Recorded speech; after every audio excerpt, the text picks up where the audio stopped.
Jangan dibelokkan periksa propam. Loh kan memang propam yang berhak kalau dia bersalah, bukan saya yang bersalah. Kenapa jadi saya kan Salah, Ibu kasih keterangan. loh enggak, saya propam. Ibu ngasih keterangan nggak benar, salah. Loh tidak, Bacaan Ibu itu, baca itu. sama kita Enggak, sama mereka. ibu belum punya ini, Bu. Ibu belum punya BAP ini, Kita Bu. udah dapat semuanya. Belum, Bu. Ibu BAP itu baru.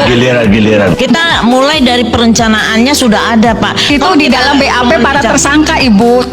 Para Tunggu, BAP tersangka kan nggak jadi analisa yuridis dari majelis hakim. Tapi Bu, faktanya semua Yang pada saat menjadi sidang, adalah faktor yuridis. Bu, pada saat sidang semua diarahkan harus sesuai BAP. Bagaimana diarahkan? Kalau memang diarahkan, nggak perlu si keluarga Udah, itu cari fakta penyuap. itu, tolong Bu. diangkat fakta yang benar. Ya, ini Jangan memang cari membuat-buat ya. fakta yang benar. Kami menyampaikan, tetapi nanti diolahnya oleh penyidik, bukan saya yang melakukan penyidikan itu. Apakah terbuka kemungkinan bahwa peradilan yang dilaksanakan baik di pengadilan negeri, tinggi maupun Mahkamah Agung atas kasus ini, kasus Vina, bisa jadi merupakan peradilan sesat? Ini potensi ya? Bagaimana pendapat Anda? Ya kalau bicara potensi kemungkinan bisa-bisa saja. Makanya tentu harus dicari dulu bukti-buktinya. Ya kan? Artinya kalau memang terbukti ada penyiksaan itu bisa menjadi bahan atau alasan atau bukti Baik. untuk peninjauan kembali. Oke. Kemudian diputus juga, ini berarti hakim ini sengaja, ya kan, sengaja menyidangkan skenario, sengaja memutus orang yang tidak bersalah. Maka saya simpulkan ini, hakim-hakim inilah hakim yang tidak mempunyai hati nurani, hakim yang tidak mempunyai moral. Ini peradilan sesat, ini diputus saja.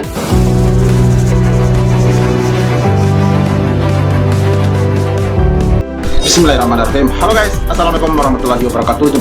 Wow, terbongkar. Hakim 2016 tidak punya hati nurani dan peradilan sesat, kata Tony RM. Dan Tony RM bongkar-bongkaran di sidang PK 6 terpidana lanjutan. Wow, dahsyat. Oke, sampai malam-malam lagi sejak paginya. Mari saksikan. Let's go. Jadi jangan dianggap putusan hakim harus dijunjung tinggi, dihormati. Oh tidak. Kalau nggak beres ya ada. Jadi tak ada itu istilah hormati, dihormati, mati konyol, sisakan nanti dalam penjara. Jadi apakah ini bisa dikatakan peradilan sesat?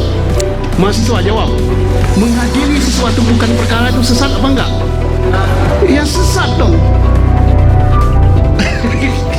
Oke. Dan saya tambahkan lagi, tidak hanya sesat, kita sudah punya KY sekarang kan, Ya. punya Mahkamah Agung. Lacak, di mana hakim yang mengadili pada tingkat pertama. Indonesia mendengar, lacak itu hakim. Hakim ketua, hakim anggota. Di mana ini yang terhormat ini? Hakim kasasi, apakah dia membaca? Termasuk hakim banding, apakah dia membaca atau tidak? Atau hanya nyuruh asistennya? Lacak itu. Datang ke PN Cirebon hari ini memberikan support, datang masih bersama siapa saja Bang? Apa berbarengan dengan Peggy juga hari ini? Diajak juga nggak Bang? Ya, Peggy mau datang, cuma Oke. kami di luar. Peggy mungkin sebentar lagi, Ya. ya jam 10. Jadi keseluruhan sebenarnya datang di sidang PK ini betul-betul murni untuk memberikan support begitu ya kepada 6 terpidana yang akan menjalankan sidang PK mereka ya. Betul. Baik, tapi yang menarik juga, yang juga di-quote dari pernyataan Bang Tony ini terkait peradilan sesat begitu, dan cukup konsisten ya Anda mengatakan ini sudah terjadi peradilan sesat, bahwa majelis hakimnya hilaf, halusnya sih begitu. Anda masih sekonsisten itu, artinya ini banyak norma-norma hukum. Tadi kalau disampaikan Pak Eri di sini banyak shortcut sebenarnya yang dilakukan begitu dari tim penyidik dan juga dari pengadilan. Ini masih tetap konsisten begitu melihatnya, Bang Tony? Iya, jadi dari putusan pengadilan atas nama 8 terpidana itu, ya, baik dari alat bukti maupun saksi-saksi ya, yang satu sama lain saling bersaksi, itu memang tidak ada ya, alat bukti yang menunjuk atau yang mengarah atau yang menguatkan bahwa 8 orang itu melakukan pembunuhan, itu tidak ada. Tetapi hakim ya tetap memutus bersalah.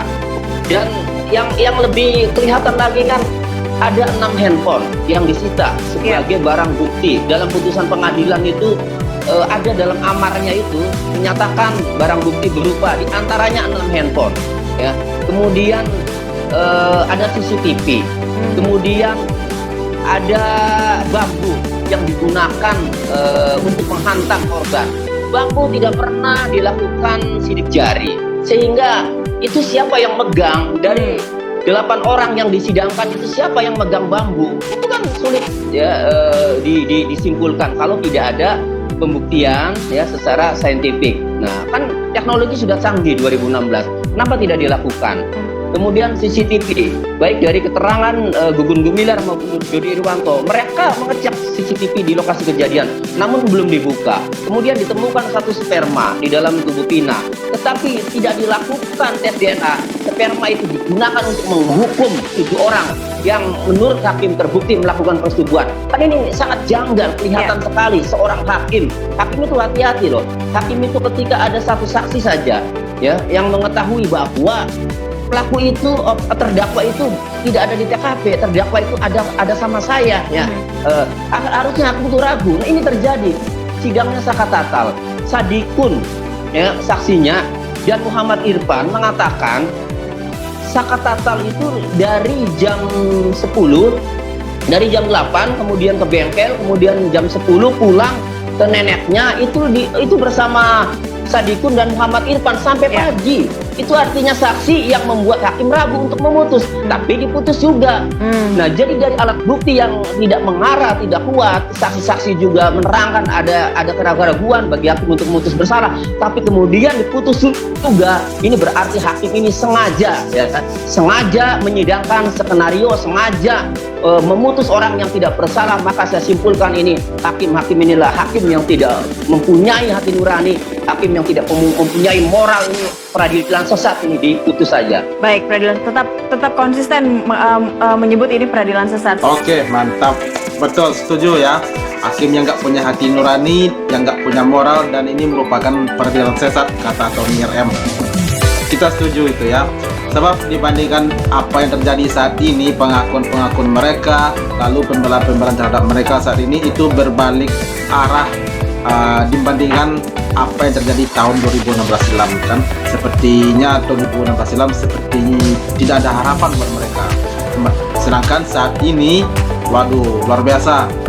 Ratusan pengacara, apalagi itu dari tim Peradi, itu mati-matian membela 7 terpidana saat ini, termasuk Sudirman ya, yang akan menyusul itu sidang PK-nya nanti.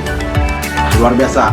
Kita doakan semoga sidang ini berjalan dengan lancar, dan kita berharap semoga 6 terpidana saat ini bisa dibebaskan sebebas-bebasnya, tanpa syarat, tanpa tuntutan apapun, tanpa denda apapun, segala macam, pokoknya bebas murni begitu ya. Nah, itu dia guys, reaksi kita hari ini. Terima kasih banyak yang telah menonton.